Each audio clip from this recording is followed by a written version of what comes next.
दोस्तों, आज मैं आपके लिए एक और नई वीडियो लेके आया हूं जिसमें मैं आज आपको पास्ट परफेक्ट कॉन्टिन्यूअस टेंस को बहुत ही अच्छी तरीके से इन हिंदी के सेंटेंस के माध्यम से एक्सप्लेन करने वाला हूं। तो मेरी आपसे रिक्वेस्ट है कि ये वीडियो आप अंत तक जरूर देखें, क्योंकि अगर आप इस वीडियो को पूरा अंत तक देख लेते हैं तो दोस्तों आपको कोई भी दूसरा वीडियो देखने की जरूरत नहीं पड़ेगी। नमस्कार दोस्तों, मेरा नाम है विक्की और आप देख रहे हैं विक्की की पाठशाला। तो चलिए दोस्तों, आज का वीडियो हम स्टार्ट करते हैं। सबसे पहले हम ये समझते हैं कि ये जो पास्ट परफेक्ट कॉन्टिन्यूअस टेंस है इसको हम कैसे पहचानेंगे। सबसे मेन बात देखिए, इसकी जो पहचान होती है उसमें क्रिया के बाद रहा था, रही थी या रहे थे, इनमें से कोई भी शब्द आता है तो बट आपके माइंड में एक क्वेश्चन राइज हो रहा होगा कि रहा था, रही थी और रहे थे, ये पहचान तो पास्ट कॉन्टिन्यूअस की भी है, फिर इन दोनों में डिफरेंस क्या है। तो देखिए दोस्तों, अगर मैं आपको बताना चाहूं कि पास्ट परफेक्ट कॉन्टिन्यूअस में केवल क्रिया जारी रहती है, यानी जो कार्य होता है कर्ता के द्वारा वो अपूर्ण होता है, यानी चल रहा होता है। परंतु पास्ट परफेक्ट कॉन्टिन्यूअस में कार्य अपूर्ण होता है, यानी चल रहा होता है, और साथ में दोस्तों उसके बारे में यानी उसके समय के बारे में भी जानकारी दी जाती है। अगर मैं आपको एक सेंटेंस के माध्यम से समझाऊं, जैसे मैं एग्जांपल दूं, मैं ट्यूशन पढ़ा रहा था। मैंने कहा मैं ट्यूशन पढ़ा रहा था, तो यहाँ पे पढ़ाने के बाद रहा था आ रहा है, बट अगर मैं आपसे क्वेश्चन पूछूं कब से, तो आपको इस सेंटेंस में उसका आंसर नहीं मिलेगा। अब मैं बोलता हूं दूसरा सेंटेंस, मैंने कहा मैं 18 साल से पढ़ा रहा था, तो भाई रहा था यहां पे भी आ रहा है, पहले सेंटेंस में भी आ रहा है, बट दोनों में डिफरेंस ये है कि दूसरे सेंटेंस में जब आप ये पूछेंगे कि मैं ट्यूशन पढ़ा रहा था कब से, तो आपका आंसर आएगा 18 साल से। तो यही चीज आपको समझनी है कि पास्ट परफेक्ट कॉन्टिन्यूअस टेंस में दोस्तों क्रिया जारी होती है, और साथ में वो क्रिया कब से जारी है, या तो उसका शुरुआती समय बताया होगा, या फिर उसकी अवधि यानी या तो उसके ड्यूरेशन के बारे में बताया होगा, या फिर पॉइंट ऑफ टाइम के बारे में उसके बारे में जानकारी दी गई होगी। इस चीज को और अच्छी तरीके से मैं आपको आगे इसकी सिंपल, नेगेटिव और इंटरोगेटिव जब सेंटेंस बनाऊंगा तब आपको ये बात और अच्छी तरीके से क्लियर होगी। जैसा कि आप यहाँ पे ये जो सेंटेंस देख रहे हैं, इसकी पहचान आप देख सकते हैं कि पहले में आए रहे थे, दूसरे में आए रही थी, तीसरे में आए रहे थे, फिर चौथे में रहे थे, और पांचवें में आया रहा था। तो बहुत ही सिंपल। बट एक और बात दोस्तों, कब से 2 घंटे से, कब से 3 बजे से, कब से कई वर्षों से, कब से 1850 से, कब से बहुत लंबे समय से। तो दोस्तों यहाँ पे क्रिया जारी तो है, बट साथ में ये भी बता रखा है कि वो क्रिया कब से जारी है। तो दोनों में कॉन्टिन्यूअस और परफेक्ट कॉन्टिन्यूअस में ये डिफरेंस होता है कि कॉन्टिन्यूअस में केवल क्रिया चल रही होती है, जबकि परफेक्ट कॉन्टिन्यूअस में दोस्तों वो क्रिया कब से जारी है इसके बारे में भी जानकारी दे रखी है। अब इन सेंटेंस को मैं आपको 1 बाय 1 करके दिखाऊंगा, बट उससे पहले मैं आपको इसके रूल के बारे में बता देता हूं। तो इसके 3 तरीके के सेंटेंस बन सकते हैं, 4 तरीके के बनते हैं, बट अभी हमारा फोकस केवल 3 पे है। तो सबसे पहले बनता है हमारा नेगेटिव, पहला बनता है सिंपल, दूसरा बनता है नेगेटिव, तीसरा बनता है इंटरोगेटिव। तो देखिए, अगर हम सिंपल की बात करें तो इसके पहले नंबर पे हम लिखते हैं सब्जेक्ट, दूसरे नंबर पे हमारी जो हेल्पिंग वर्ब होती है वो हैड बीन हो जाती है, हैज बीन और हैव बीन से। अगर हम प्रेजेंट परफेक्ट कॉन्टिन्यूअस की बात करें तो प्रेजेंट परफेक्ट कॉन्टिन्यूअस में क्रिया के बाद रहा है, रही है, रहे आता है, इसलिए उसकी जो हेल्पिंग वर्ब होती है वो होती है हैज बीन और हैव बीन, जबकि वो पास्ट परफेक्ट कॉन्टिन्यूअस में बदल जाती है और क्या हो जाती है, हैड बीन हो जाती है। बाकी आप पूरा रूल देखें बिल्कुल सेम ही है।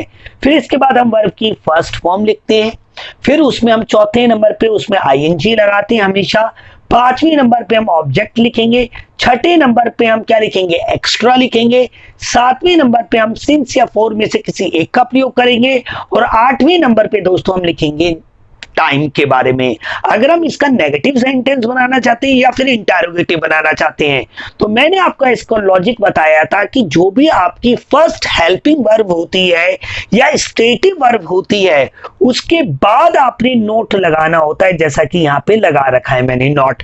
और उसी फर्स्ट स्टेटिव वर्ब को अगर आप सब्जेक्ट से पहले कर देते हो, देखिए इसको सब्जेक्ट से पहले कर दिया तो ये बन गया इंटरोगेटिव। तो ये चीज और अच्छी तरीके से आगे जब मैं इसके सिंपल, नेगेटिव और इंटरोगेटिव बनाऊंगा तब मैं आपको अच्छी तरीके से समझाता हूं। तो चलिए अब फाइनली हम वीडियो स्टार्ट करते हैं। मैं आपको सेंटेंस बना बना के दिखाता हूं। तो पहला सेंटेंस है हमारा, हम 2 घंटे से घर में सो रहे थे।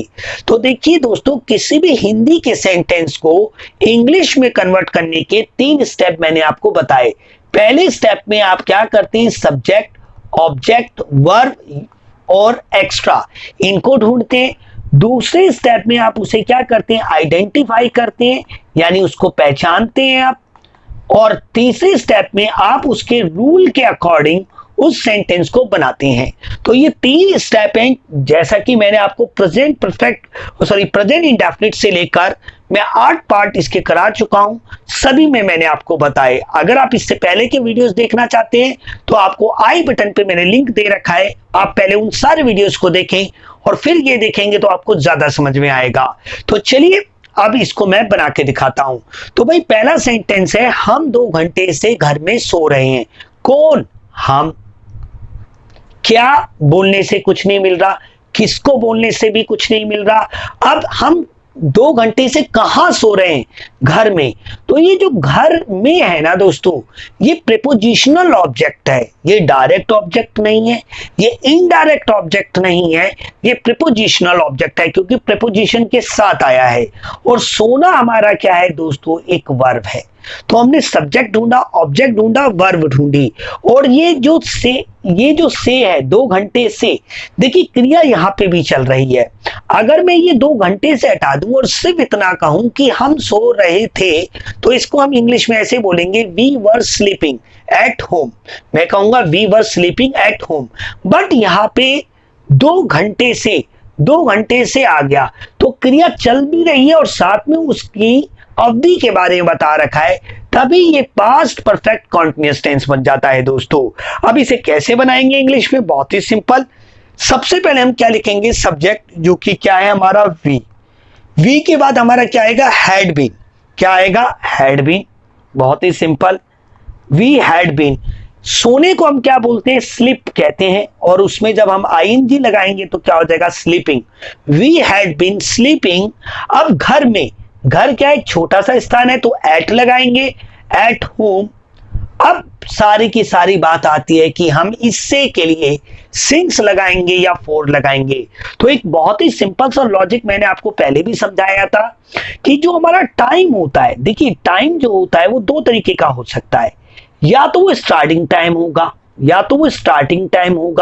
या फिर वो ड्यूरेशन होगी। अगर क्रिया जारी है तो वो जारी कब हुई थी, या तो उसका शुरुआती समय बताया होगा या फिर उसकी अवधि बताए रखी होगी। अगर शुरुआती समय है तो आप क्या लगाएंगे, सिंस। और अगर उसकी अवधि बता रखी है तो फिर आप लगाएंगे फॉर। बहुत ही सिंपल सी बात। अब आप यहां पे देखिए कि 2 घंटे से, ये उसकी अवधि है यानी ड्यूरेशन है, तो हम यहां पे लगाएंगे फॉर 2 आवर्स। तो देखिए कितना सिंपल है। तो सेंटेंस बन गया, we had been sleeping at home for 2 hours. अब इसका नेगेटिव और इंटरोगेटिव बनाना देखिए कितना सिंपल है। आपने कुछ नहीं करना है, आपकी ये जो पहली स्टेटिव वर्ब है, इसके बाद आपने नोट लिखना है, ये बात आप ध्यान दें। तो मैं इसको कैसे बनाऊंगा, वी हैड हमारी पहली स्टेटिव वर्ब है, उसके बाद हम क्या लगा देंगे, नॉट, बीन, और फिर same sentence as it is हम लिख देंगे। इंटरोगेटिव बनाना है तो हम क्या करेंगे, अगेन इसी फर्स्ट स्टेटिव वर्ब को हम पहले लिख लेंगे, हम लिख देंगे had we been sleeping at home, और लास्ट में लगा देंगे क्वेश्चन मार्क। तो देखा दोस्तों आपने कि पास्ट परफेक्ट कॉन्टिन्यूअस सेंटेंस के सिंपल, नेगेटिव और इंटरोगेटिव बनाना कितना इजी है। ये तो सेंटेंस नंबर 1 था। अब बढ़ते हैं अपने सेंटेंस नंबर 2 पे। अब देखिए सेकंड जो सेंटेंस है बहुत ही इंपॉर्टेंट है, जरा ध्यान से देखें आप कि तुम कई सालों से कपड़ों का व्यापार कर रहे थे। भाई मैंने कहा तुम कई सालों से कपड़ों का व्यापार कर रहे थे। अगर मैं ये कई साल ये नहीं होता और इतना होता, तुम कपड़े का व्यापार कर रहे थे, तो इसको मैं कैसे बोलता? You were running fabric business, you were running fabric business. But दोस्तों यहाँ पे आप देख सकते हैं कि कई वर्षों से, यहाँ इसका मतलब यहाँ पे क्रिया जारी है और वो कई वर्षों से जारी है। अगर क्रिया जारी हो और उसके समय के बारे में भी जानकारी दी जाती है तो वो कॉन्टिन्यूस ना हो के परफेक्ट कॉन्टिन्यूस बन जाता है। तो सबसे पहले अगर आप इस सेंटेंस को इंग्लिश में कन्वर्ट करना चाहते हैं तो आप सब्जेक्ट ढूंढेंगे, ऑब्जेक्ट ढूंढेंगे, वर्ब ढूंढेंगे और जो बचेगा वो एक्स्ट्रा होगा। फिर आप उसे क्या करेंगे? आइडेंटिफाई। फिर रूल के अकॉर्डिंग आप उसे बना देंगे। कैसे? मैं आपको बना के दिखाता हूं। कौन? तुम क्या कर रहे थे? कपड़े का व्यापार। जब भी आप ऑब्जेक्ट ढूंढेंगे तो सबसे पहले क्या का प्रयोग करेंगे? क्या से नहीं मिलेगा तो किसको से करेंगे, और जब इन दोनों से नहीं मिलेगा तो अंत में आप किसका प्रयोग करेंगे? कहां का। तो हमने सब्जेक्ट ढूंढ लिया, ऑब्जेक्ट ढूंढ लिया, वर्ब क्या है? करना। देखिए करना एक वर्ब है और सी करना, उस करना की जगह पे, ना की जगह पे क्या आ रहा है? रहे थे। बट दोस्तों रहे थे तो जो पहचान है ये तो पास्ट कॉन्टिन्यूस की भी है, बट ये पास्ट कॉन्टिन्यूस ना होके पास्ट परफेक्ट कैसे है? बहुत ही सिंपल। यहां पे हमने क्वेश्चन पूछा कब से, हमने पूछा कब से, तो आंसर आएगा कई वर्षों से। तो देखिए यहां पे आपको कब से का आंसर मिल गया, इसलिए दोस्तों हम इसे क्या कहेंगे कि ये पास्ट परफेक्ट कॉन्टिन्यूस है। अब इसे इंग्लिश में बनाना है तो बहुत ही सिंपल। सबसे पहले हमने क्या लिखना है? सब्जेक्ट। फिर क्या लिखना है? हेल्पिंग वर्ब जो कि हैड बीन। फिर लिखनी है मेन वर्ब। अब करना, देखिए व्यापार करने के लिए हम हमेशा इस्तेमाल करते हैं रन। जब उसमें आईएनजी लगाना होता है तो हम डबल एन कर देते हैं। तो मैंने लिखा you had been doing, sorry, you had been running fabric business.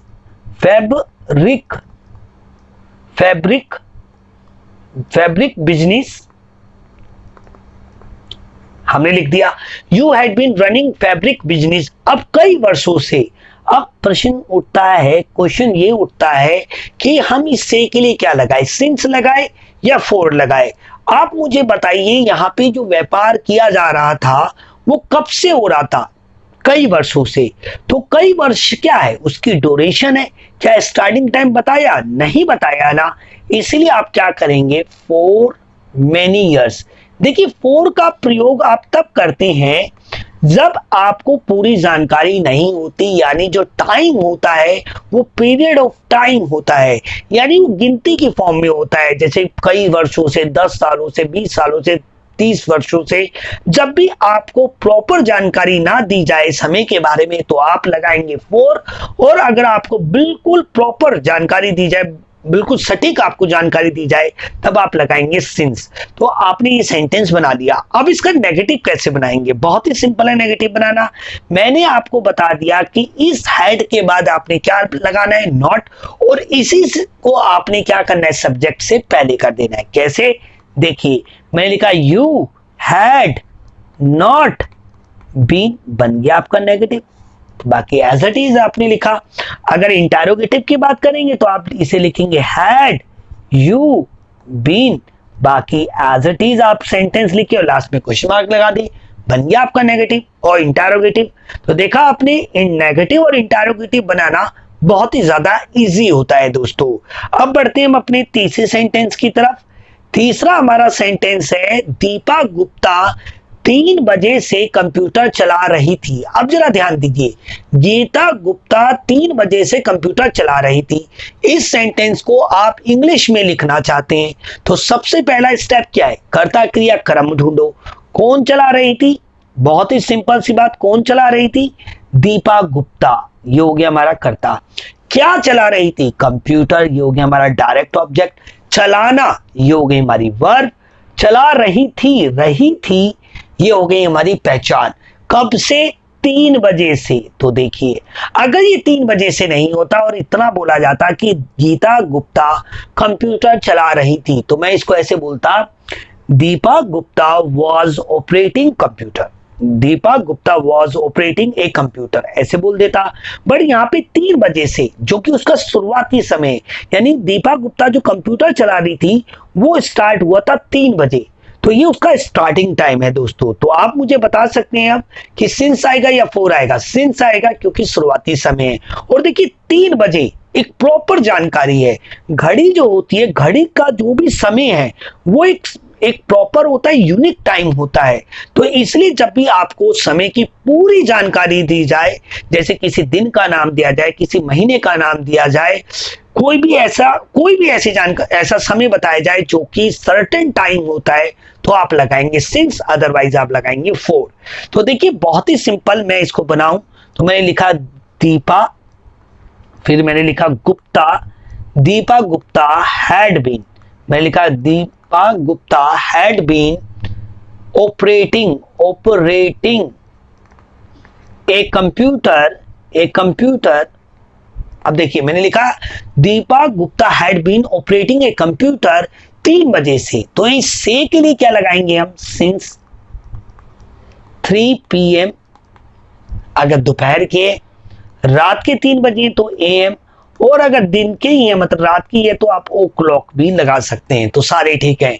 अब इसका नेगेटिव बनाना कितना इजी है आपको पता ही लग गया होगा कि मैंने सबसे पहले क्या लिखना है? दीपा गुप्ता, फिर क्या लिखना है? हैड, फिर क्या लिखना है? नॉट, फिर लिखना है बीन, और फिर एज इट इज लिखना है आपने।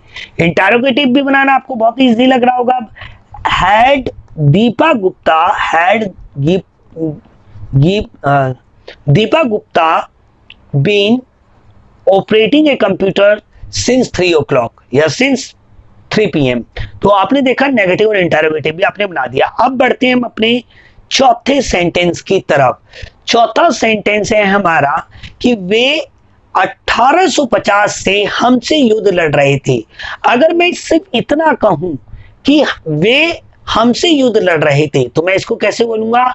दे were fighting war with us, but यहां पे 1850 से, यानी जो युद्ध लड़ने का जो सिलसिला है वो शुरुआत हुई थी 1850 से। 1850 एक year of name of year है, और जब भी आपको कोई भी प्रॉपर टाइम दिया जाता है तो आप क्या लगाएंगे? सिंस लगाएंगे।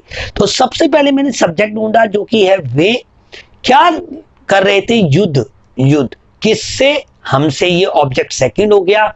लड़ना हमारी क्या है? क्रिया, रहे थे, हमें मिल गया ये पास्ट कॉन्टिन्यूअस। बट कब से? 1850 से। तो यहां पे क्रिया जारी है और उसका शुरुआती समय बता रखा है, इसलिए ये पास्ट परफेक्ट कॉन्टिन्यूअस है। तो हम कैसे लिखेंगे? They had been fighting war with us. They had been fighting war with us since 1850. Simple. Negative बनाने के लिए आपको पता ही लग गया, दे लिखा, हैड लिखा, और हैड के बाद आपने लगा दिया नॉट। इंटरोगेटिव बनाना है, हैड आपने पहले लिखा, दे आपने बाद में, और बाकी सेम ऑर्डर। तो नेगेटिव और इंटरोगेटिव बनाना बहुत इजी होता है। अब बढ़ते हैं हम अपने 5वें सेंटेंस की तरफ। 5वां सेंटेंस है हमारा कि मेरा बड़ा भाई बहुत लंबे समय से बाहर रह रहा था। अगर मैं सिर्फ इतना कहूं कि मेरा भाई बाहर रह रहा था, my brother was living outside, इतना कहूंगा। बट दोस्तों यहां पे मैंने ये भी रखा है बहुत लंबे समय से, यानी मतलब क्या हो गया? यहां पे ये मतलब हो गया कि क्रिया जारी तो है बट उसकी अवधि भी बता रखी है, यानी उसकी ड्यूरेशन के बारे में बता रखा है। तो सब्जेक्ट हमारा कौन है इसमें? मेरा बड़ा भाई। ऑब्जेक्ट क्या है? क्या रह रहा था? कुछ नहीं आ रहा। किसको रह रहा था? इससे भी नहीं आ रहा। कहां रह रहा था? बाहर, यानी बाहर हमारा क्या हो गया? ऑब्जेक्ट हो गया। अब देखिए रहना हमारी क्या है? क्रिया, और उसकी जगह पे क्या रहना की जगह पे क्या रह रहा था, जो कि हमें बता रहा है कि ये पास्ट परफेक्ट कॉन्टिन्यूअस टेंस है, क्योंकि बहुत लंबे समय से ये क्रिया जारी है। तो मैं इसको कैसे लिखूंगा? My elder brother had been, my elder brother had been living outside 4 क्यों आएगा?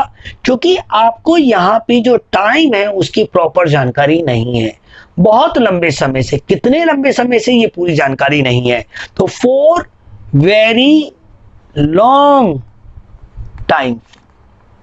बहुत ही सिंपल, नेगेटिव बनाना है, my elder brother had not be, बिल्कुल सिंपल।